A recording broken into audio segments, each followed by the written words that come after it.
गुरु तत्व कौन है,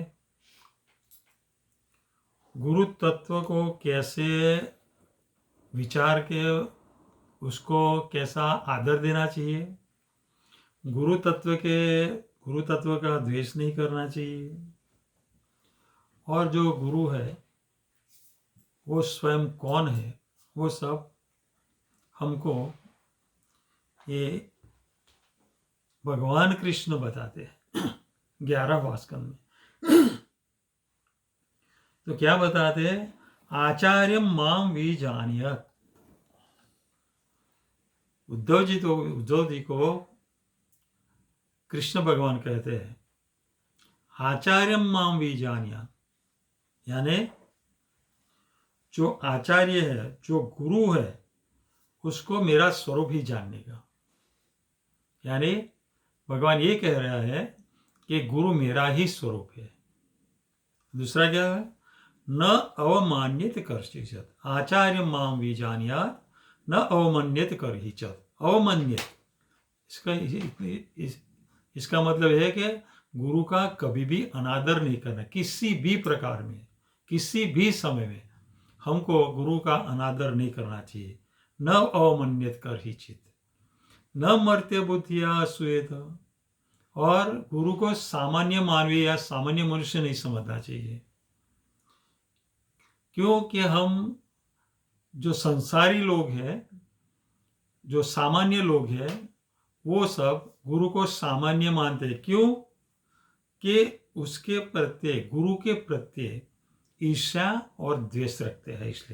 इसलिए कि न मर्त्य बुद्धिया असूयते सर्वदेवमयो गुरु, यानी कि जो गुरु है वो सभी देवताओं का प्रतिनिधि है। तो जब भगवान कृष्ण कह रहे हैं कि आचार्य यानी गुरु मेरा ही रूप है, तो हमें जो भगवान कह रहा है उसको 100% सच मानना चाहिए और भगवान के उपदेश के अनुसार हमको चलना, यानी कि हमें गुरु करना चाहिए। तो गुरु करने से हमें क्या क्या लाभ होता है वो भी आगे बताएंगे। लेकिन जो ये आचार्य यानी गुरु, जो गुरु की दिव्यता है, वो दिव्यता उसको आचार्य बना देता है। इसलिए यानी गुरु आचार्य है।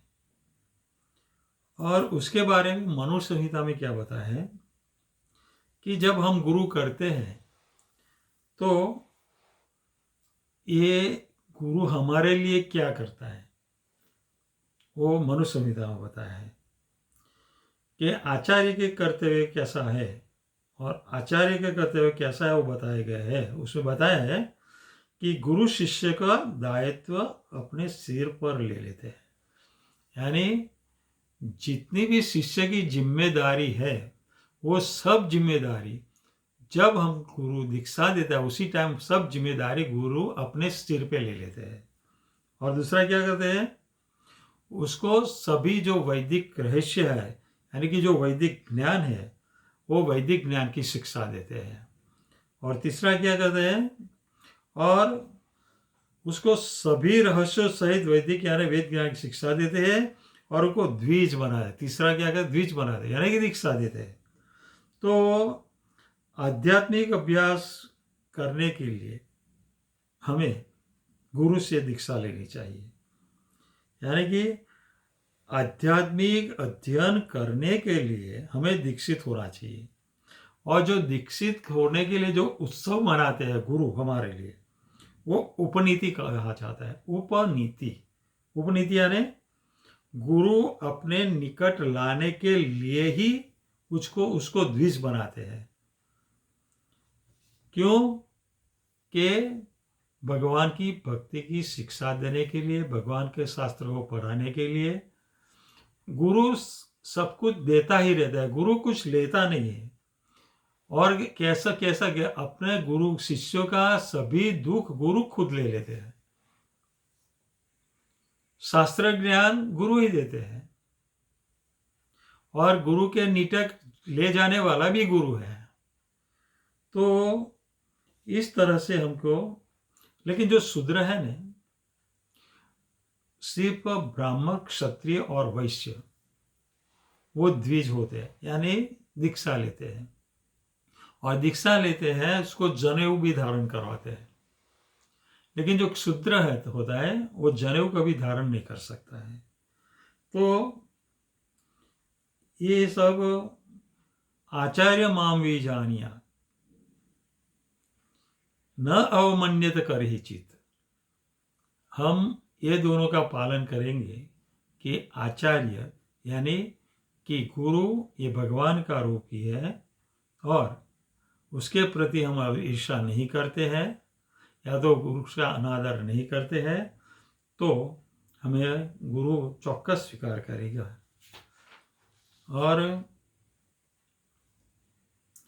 जो प्रामाणिक गुरु है ने, वो सदैव भगवान की शुद्ध भक्ति में रहते हैं, और जो शुद्ध भक्ति में रहते हैं ने, वो भगवान का प्रत्यक्ष रूप है, और भगवान का प्रत्यक्ष रूप होने से ही आचार्यम मां विजानीयात्, इसलिए भगवान ने कहा कि जो गुरु है वो भगवान की भक्ति में ही, शुद्ध भक्ति में ही लगे रहते हैं। इसलिए भगवान ने अपना स्वरूप बताया कि जो गुरु है वो मेरा स्वरूप है। और जो ईर्ष्यालु स्वभाव के जो होते हैं ना, और जो इंद्रिय तृप्ति में लगे हुए प्रवृत्तियों में, वो संसारी जन है ना, वो आचार्यों की आलोचना करते हैं, यानी कि ईर्ष्या करते हैं, अनादर करते हैं। तो ऐसा ईर्ष्या और अनादर करने से जो हमारा आध्यात्मिक साक्षात्कार है ना, उसका नष्ट हो जाता है। गुरु से ईर्ष्या करने से या अनादर करने से हमारी जो आध्यात्मिक प्रगति है वो रुक जाती है। रुक नहीं जाती, लेकिन आज तक जो हमने प्रगति की है वो भी चली जाती है। तो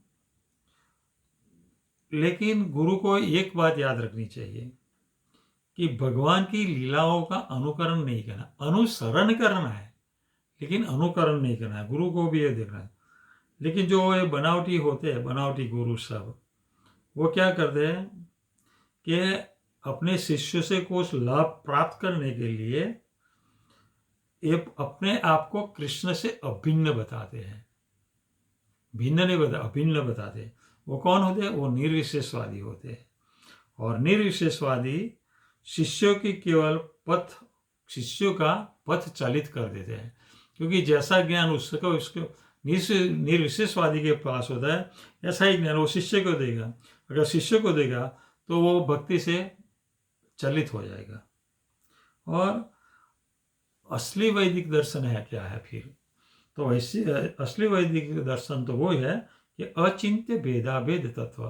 तो अचिंत्य भेदाभेद तत्व क्या है कि हर वस्तु को एक ही समय भगवान से एक और भिन्न बतलाता है।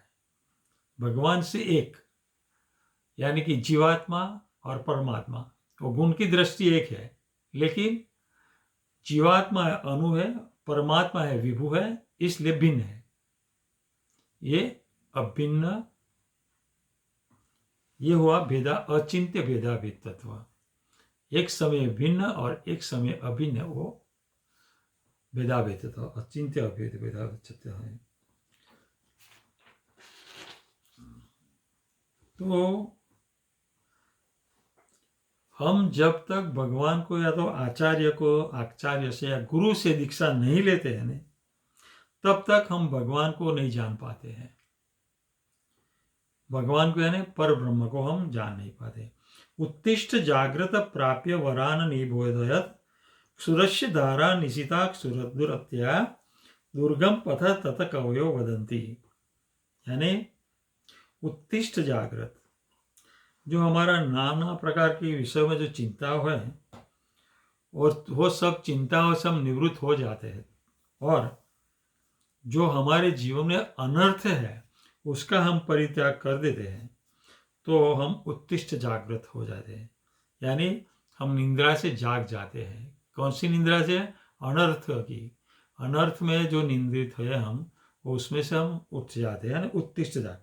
प्राप्य वरान निबोधयत, यानी महान व्यक्तियों की कृपया प्राप्य वरान, यानी महान व्यक्तियों का निबोधयत हम प्राप्त करते हैं।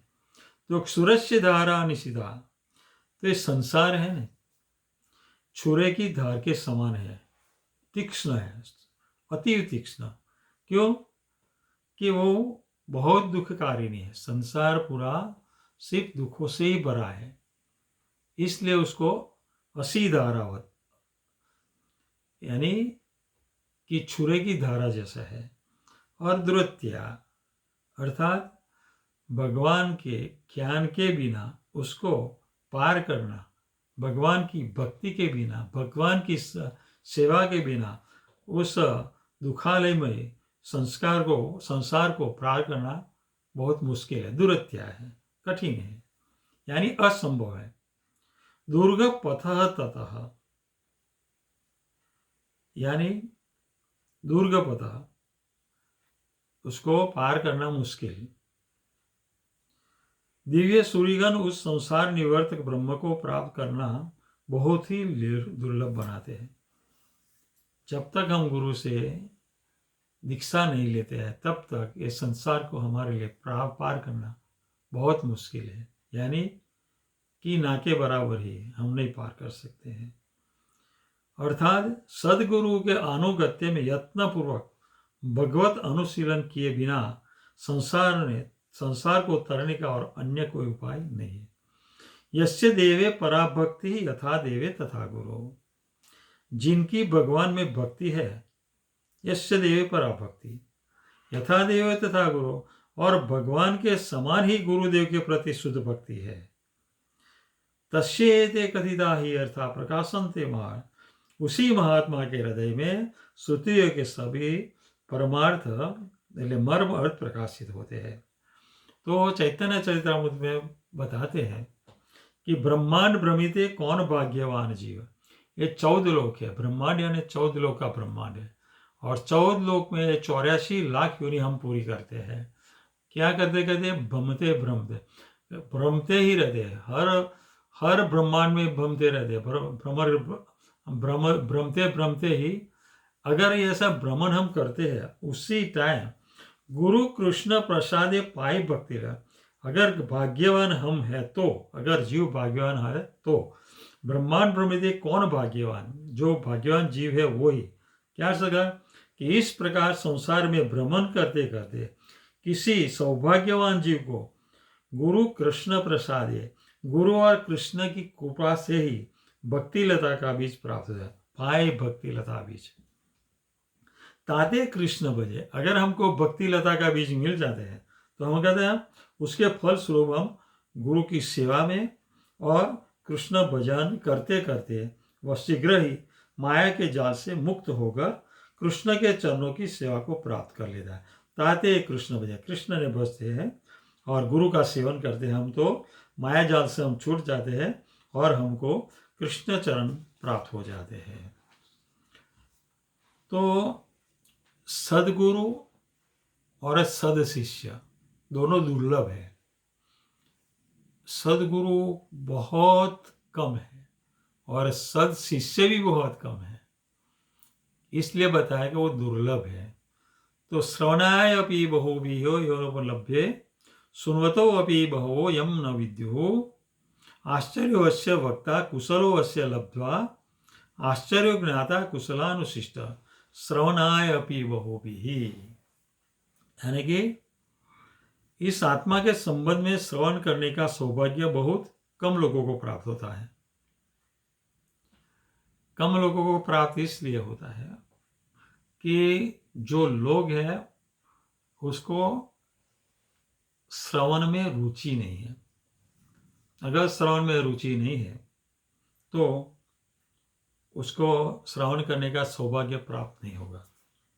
तो श्रवण करने वालों में भी अधिकांश इसका अनुभव नहीं कर पाते, और कितने श्रवण भी करते हैं, श्रवण करके भी अनुभव नहीं कर पाते, क्योंकि अपने जीवन में नहीं उतार पाते हैं ना, क्योंकि उस आत्मा का तत्वेद उपदेष्टा गुरु जगत में अत्यंत दुर्लभ है। अब हमको इसे समझना चाहिए कि हमारी श्रवण भक्ति तब काम करेगी जब हम गुरु से दीक्षा लेंगे। हमें गुरु की दीक्षा मिलती है, गुरु से ज्ञान मिलता है, तभी हमको श्रवण में रुचि होती है। और यदि उपदेशता मिल भी जाए, योग्य श्रोता अत्यंत दुर्लभ है।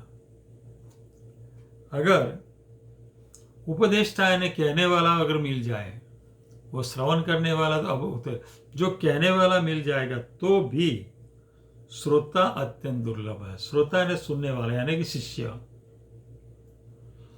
क्यों दुर्लभ है? कि उपदेष्टा ऐसा नहीं है। कैसा नहीं है? कि जो भगवान की भक्ति का मार्ग बताते हो। इसलिए हम यदि उपदेष्टा मिल जाए तो भी योग्य श्रोता अत्यंत दुर्लभ है।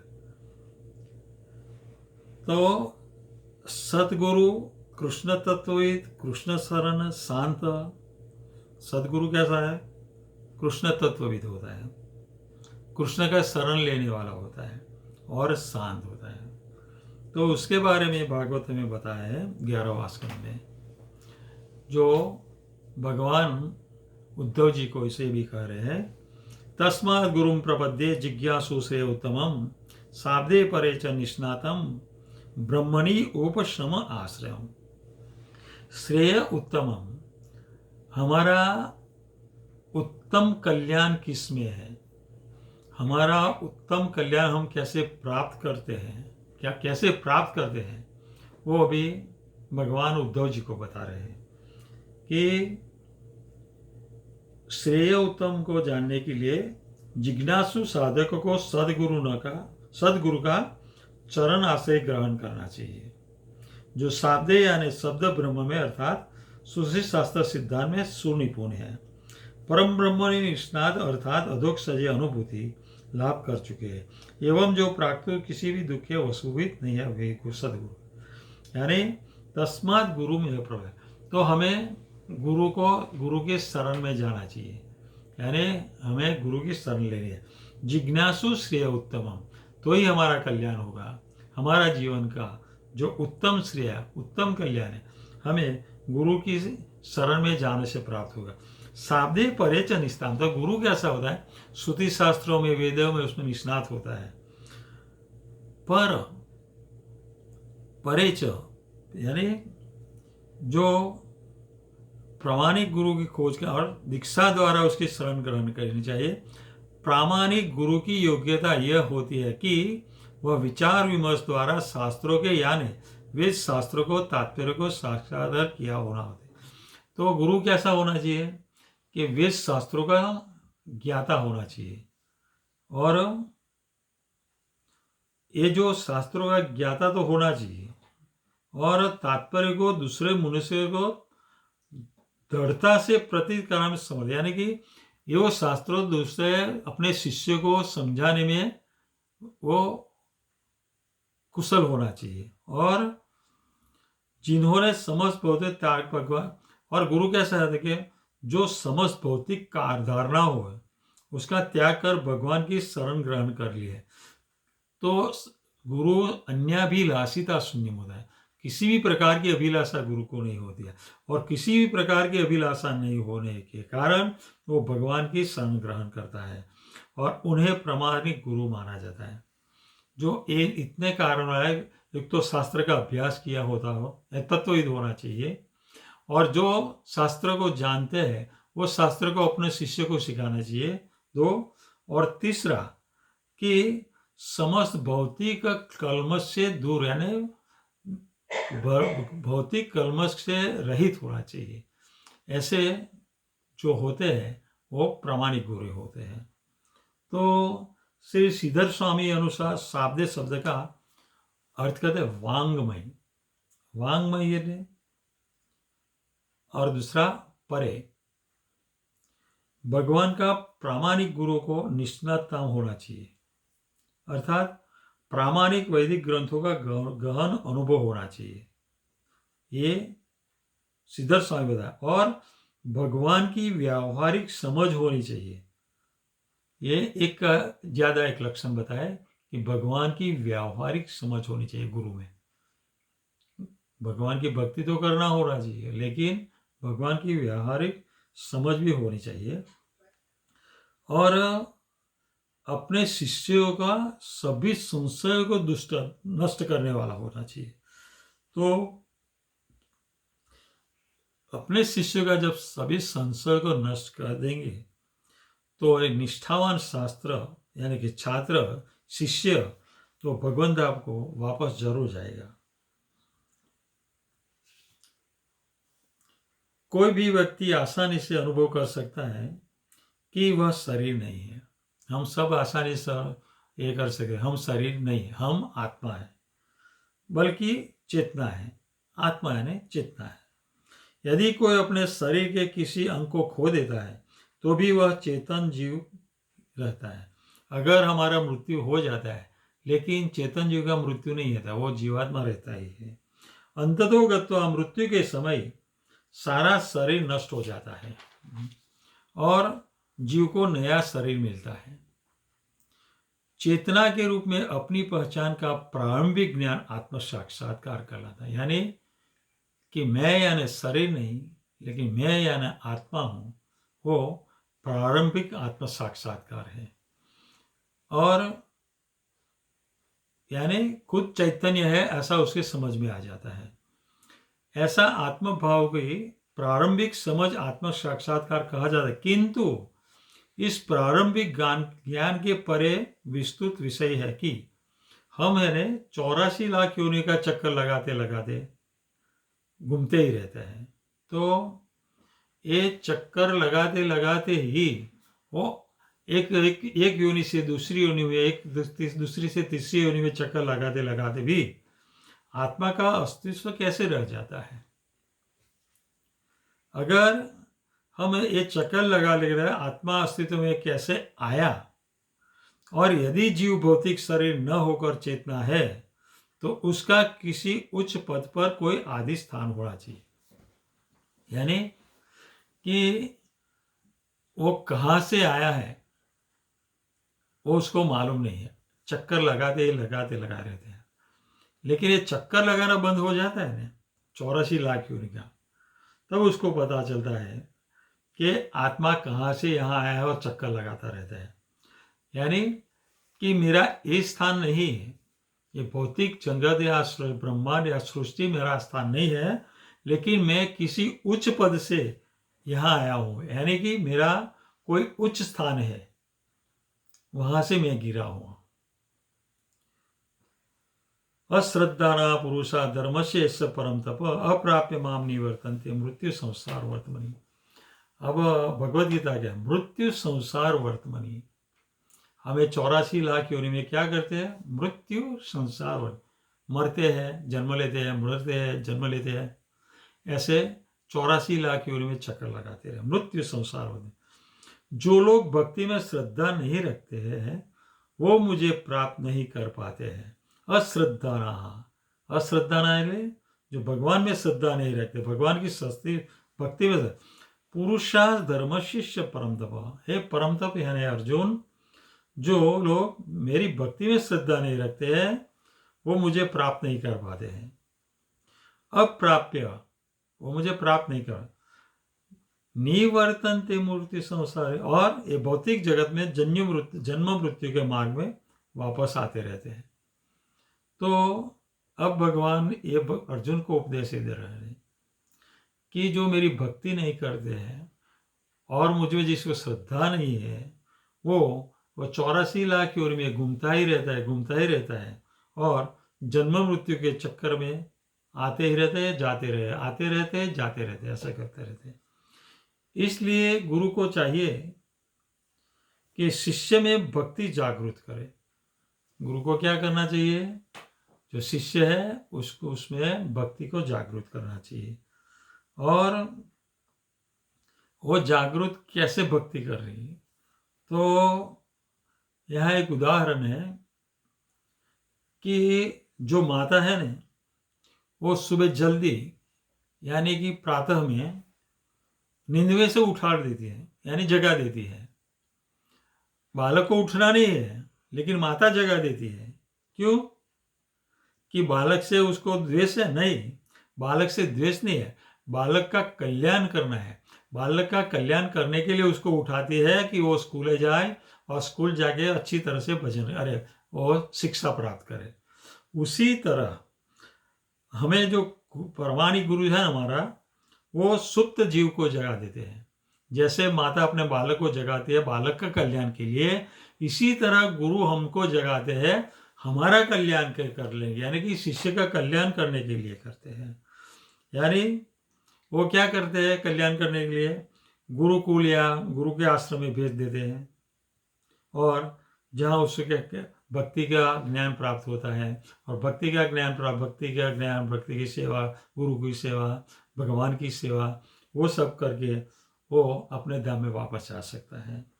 यदि शिष्य को कृष्ण ब्राह्मण महत्ता के विषय में शंका हो तो प्रामाणिक गुरु को चाहिए कि श्रेष्ठ ज्ञान द्वारा उसे दूर करे।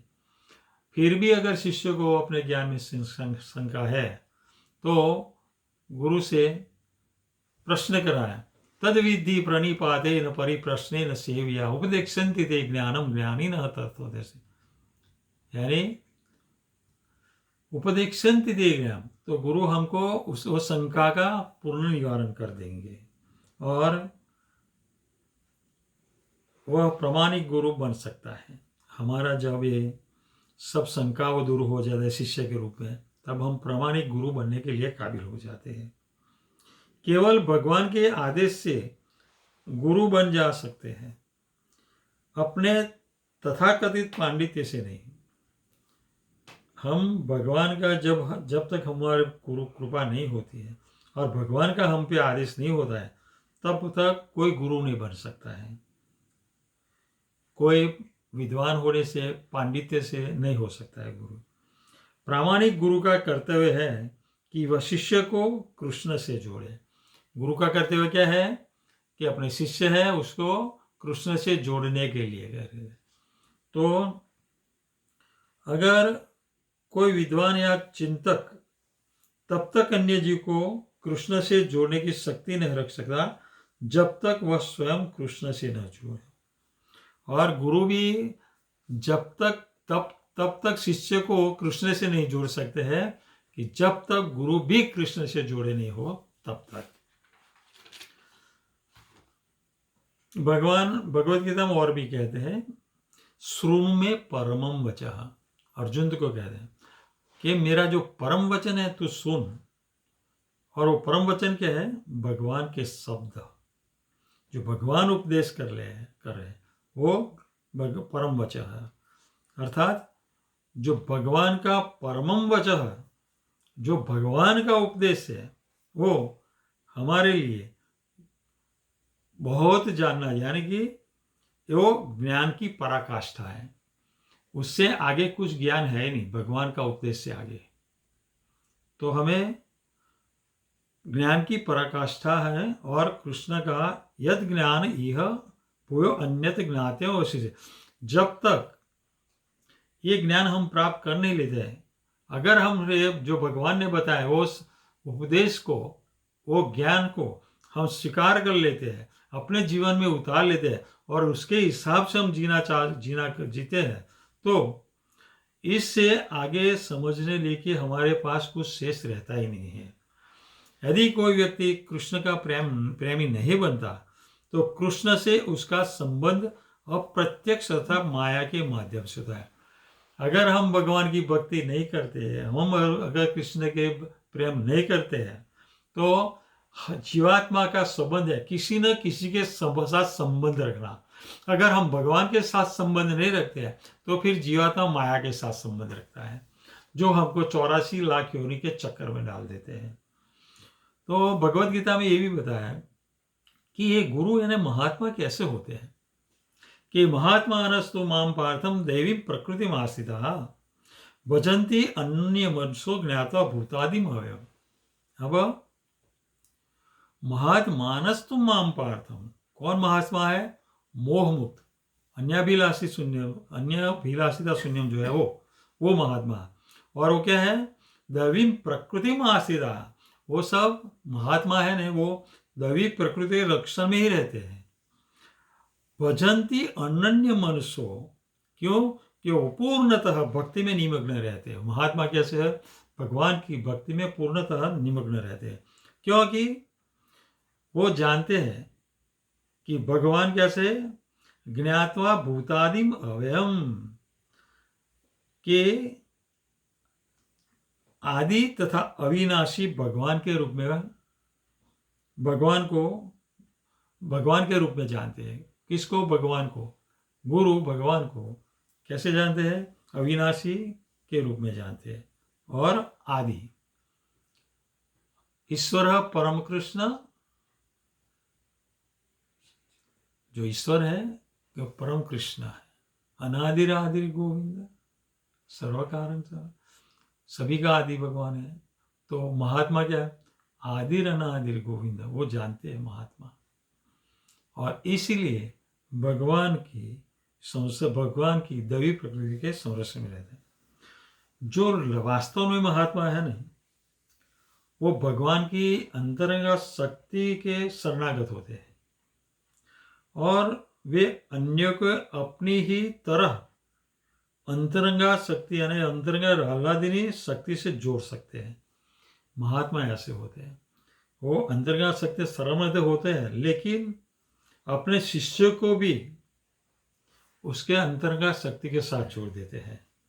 इसलिए वासुदेव सर्वमिति स महात्मा सुदुर्लभ, यानी मुझे समस्त कारणों का कारण और सारे के सारे अस्तित्व का कारण मानता है, ऐसा महात्मा अत्यंत दुर्लभ है। ऐसे गुरु की जो इस परिपक्व ज्ञान को प्राप्त हुआ करता है रहता है कि वसुदेव ही सर्वस्व है और वासुदेव की शरण ग्रहण करनी चाहिए। गुरुदेव हमको ही बता रहे वासुदेव सर्वमिति, कि वासुदेव सर्व जो कुछ है वासुदेव ही, और वासुदेव की शरण में जाना चाहिए, वो गुरुदेव हमको बताता है। और प्रामाणिक जो गुरु होता है ना, उसका अधिक लक्षण और भी होता है। वो रूप गोस्वामी बता रहे हैं हमको। क्या बता रहे हैं? वाचो वेगम मनसः क्रोध वेगम जिह्वा वेगम उदर उपस्थ वेगम एतान वेगान यो वेशहेत धीरः सर्वाम अपि इमाम पृथ्वीं सशिष्यात्। गुरु कौन बन सकता है? वो बताया है कि जो धीर पुरुष है वो वाचो वेगम, बोलने की उत्कंठा रखते हैं, मन की मागो मनस, और क्रोध के वेग, क्रोध के कार्य, तथा उदर वाणी और जन्नेन्द्रिय के उत्कंठा को सह सकता है। ये 6 प्रकार का जो वेग है, वाणी का वेग है, मन का वेग है, क्रोध